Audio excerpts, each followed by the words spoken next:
Heto na nga yung Brazilian rib eye steak na nagte-trending na galing sa Osave. 200 grams na rin pala ito for only 159 pesos. Tansya ko nga din na nasa half inch lang ito or kulang sa 1 inch yung size. Bale, ang gagawin ko dito ay magpapat dry lang ng both side. Tapos lalagyan na natin ng salt and pepper. After ko naman yan malagyan ng pampalasa ay nagready na ako ng frying pan. Sinet ko nga lang yan ng medium to high heat at naglagay na rin ako ng konting oil. Nung mainit na rin nga ay nilagay ko na rin yung mga steak. Gumamit pa ako ng timer dito dahil hindi talaga ako sanay magluto ng steak and sinet ko yan ng 1 minute. Tig 1 minute each side nga pala yung ginawa kong cooking time dyan. Dahil ayaw ko nga din pala itong maging well done at baka maging matigas ito. Ilagay na rin natin yung ibang ingredients tulad ng butter at garlic and maglalagay nga rin pala ako dito ng rosemary. At syempre magbe-basting nga tayo at ang ginawa ko nga ay 30 seconds each side lang. Para sa akin ay okay na nga ito and gagawa naman tayo ng gravy or yung sauce ng steak. Yung pinaglutuan din nga ng steak yung gagamitin natin para hindi sayang.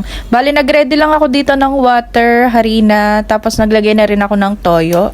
Para sa pampalasa, naglagay ako ng magic sarap, paminta at konting asukal para pang-balance. Ganitong consistency naman yung gusto ko sa gravy ng steak. Yung hindi malapot, hindi rin siya malabnaw. At heto na nga yung kinalabasan ng steak na galing sa Osave. Nirest ko ba nga yung steak ng mga 5 minutes bago ko hiniwa. At ang nangyari nga ay naging well done. Kakasabi ko nga lang kanina na gusto ko sana yung medium well lang. Anyway, ito na nga yung itsura niya at para sa akin ay okay naman siya kahit well done yung pagkakaluto. Hindi rin naman siya ganun katigas na parang bubble gum na. Wag rin naman tayo mag-expect na melts in your mouth yung steak na to since napakamura lang niya. Kung ito-try nyo rin nga yung ganitong steak, mas maganda kung medium well lang siya. And wag nyo na rin siyang i-rest. Pagkaluto niya, ihiwain na agad tapos kainin nyo na agad siya. Kung i-rate ko naman ito ay bibigyan ko ng 8/10. Sakto lang sa cravings. Yung tipong gusto mong kumain ng steak pero ayaw mong gumastos ng mahal. At kung tatanungin nyo naman kami kung bibili kami ulit, aba syempre naman mga mi. Isabay ko na nga rin daw yung Alfonso ng asawa ko dahil mukhang masarap itong pangpulutan. Ayan nga, pumunta na kayo sa malapit na Osave dahil lubusan sila ng stock ngayon.